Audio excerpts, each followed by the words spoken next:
Magandang araw po mga iginagalang kong manonood. Noong nakaraang siglo, ang Republika ng Czech ay naging lugar kung saan maraming malikhain at bihasang tao ang naglaan ng kanilang sarili sa pagdidisenyo at paggawa ng mga motorsiklo at sasakyan. Dito umunlad ang mga tatak gaya ng Jawa at Sisi na naging kilala sa buong mundo. Sa Tseke noong ika-21 siglo, dito naimbento ang tunay na boss horse sa naked bike. Ang halimaw na ito ay nilagyan ng V6 na makina na may 2.5 liters at lakas na 240 horsepower. Ang pangalan ng motorsiklong ito ay FGR Midalu 2500. Ikukwento ko ito ng detalyado sa episode na ito. Nasa Cross Moto Channel kayo, masayang panonood!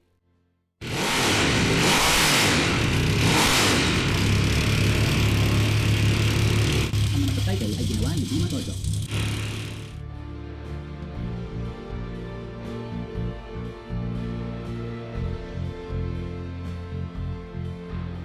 Kilalang-kilala sa mundo ang mga motorsiklo ng Czech Republic at patunay ang proyektong ito na magaling pa rin silang gumawa ng magagandang motorsiklo.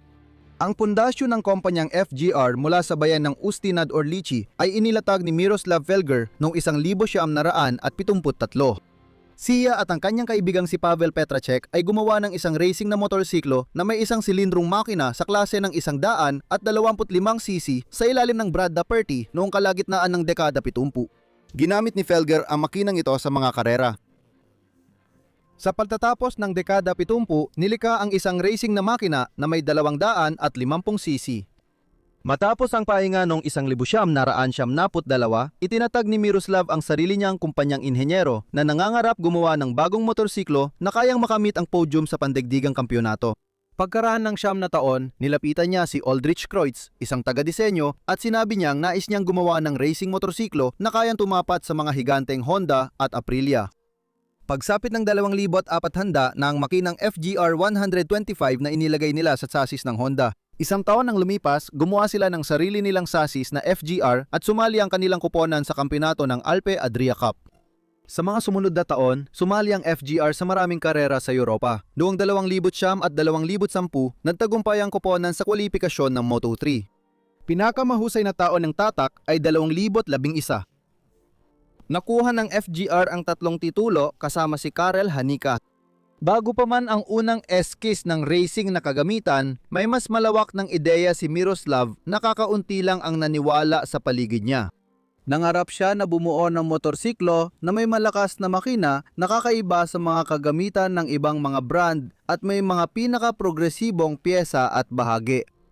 Noong simula ng dekada 2000, umiikot si Miroslav sa mga motorcycle exhibition para humanap ng inspirasyon sa proyekto niya. Hindi siya kung na-inspire ng racing ang FGR. Ang makina ay prototype ng Laverda V6 noong 1977, ngunit ang napili ay ang makina na may V6 na layout. Walang production ng motorsiklo na may V-shape na 6 na silindro maliban sa Horex VR6 na hindi rin tunay na klasikong V-type. Sa madaling salita, pinili ang isa sa pinakabihirang layout ng makina para gawing kakaiba ang motorsiklo. Sinimula ni Oldrich Kreutz ang disenyo ng makina noong 2005 at nagkaroon ng gumaganang prototype ang mga Czech noong 2008 na ipinakita sa publiko. Nagsimula ang pagbuo at paggawa ng chassis ng motorsiklo na FGR Midalu noong 2009, natapos ang prototype pagsapit ng 2010. Noong tagsibol ng sumunod na taon, ipinakita ito sa publiko at nagkaroon ng test drive para sa mga moto journalist ng malalaking publikasyon.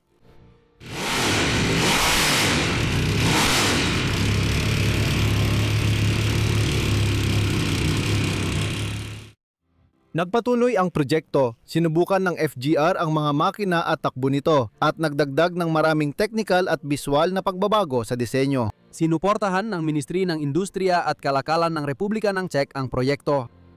Pagsapit ng 2016, naabot na ng motorsiklo ang perpektong anyo. Unang ipinakita ang pre-production na modelo sa Intermod sa Alemanya at sinimula ng tagagawa ang pre-order system para rito. Nagtagumpay ang mga Czech sa paggawa ng tunay na boss horse sa mga naked. Ang puso ng FGR Midalu ay isang liquid-cooled 4-stroke V6 na may 90-degree cylinder angle. Ang displacement ng makina ay 2,442 cc. Ang bore ay 90 mm at ang stroke ng piston ay 64 mm. Ang compression ratio ay 10:1. Ang 6 na silindro ay may cylinder head na may 2 overhead camshaft at 4 na balbula bawat silindro. Mula sa makina, nakuha ang maximum na 240 lakas kabayo at 203 Nm na torque. Gamit ang 6 na bilis na transmisyon na ipapasa ang puwersa sa likurang gulong sa pamamagitan ng kadena. Nilagyan ng mga inhinyero ang halimaw na ito ng dekalidad na pyesa at bahagi. Ang fork at likurang shock absorber na Öhlins, naparagandang radial brake calipers ng Brembo, natataning aluminum swing arm na inukit mula sa isang solidong piraso ng metal, racing wheels ng OZ, at mga karbon na pyesa. Kung di ka namangha sa mga numero, baka magustuhan mo ang disenyo ng motorsiklo.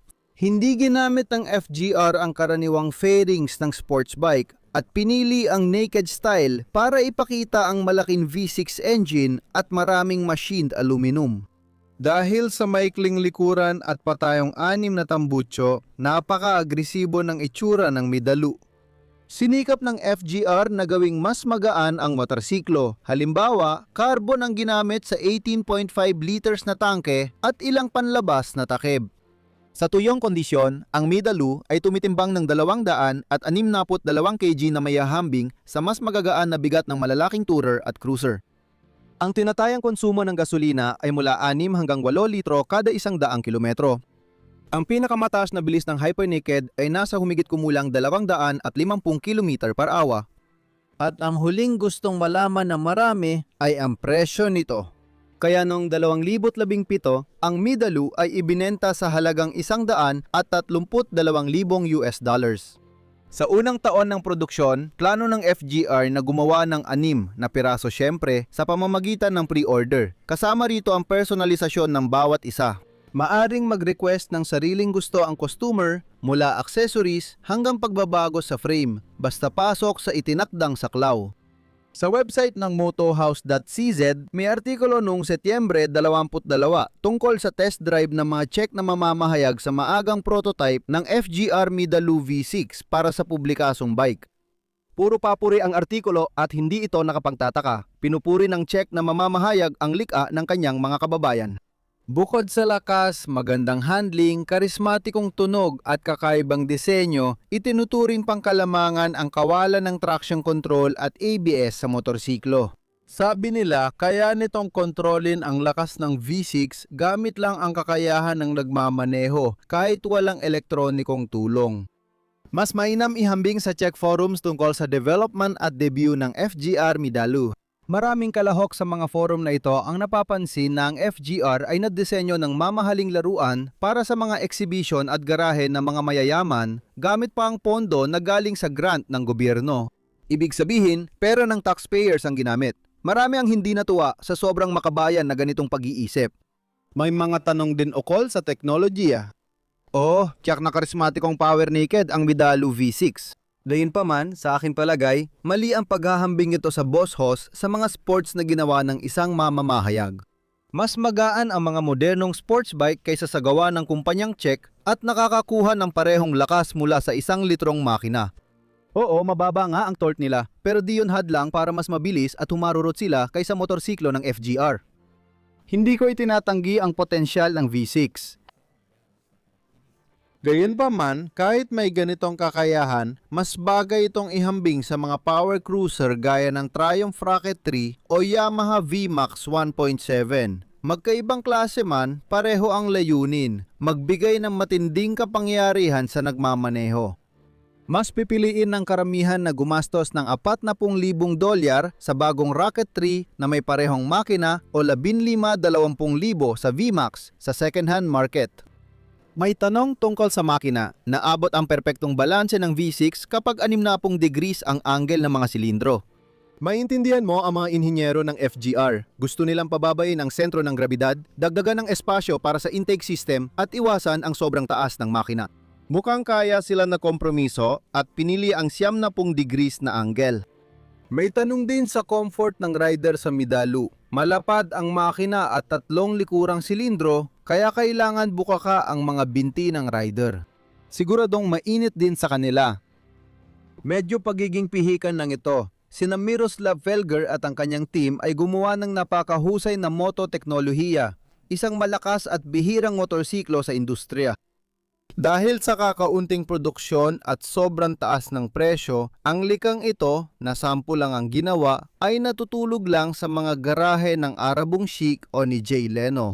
Sa prinsipyo, ganyan ang kapalaran ng maraming mahal at kakaibang proyekto.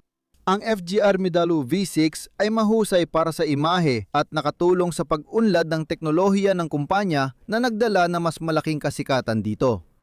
Talagang naging usap-usapan sa media at eksibisyon ang proyekto. Ngayon na mas kilala ang brand, mas malaki ang tsansang pumasok ito sa merkado gamit ang mas simple at abot-kayang teknolohiya para sa mas maraming mamimili. Ganun lang, kasama ninyo ang Cross Moto Channel. Hanggang sa muli!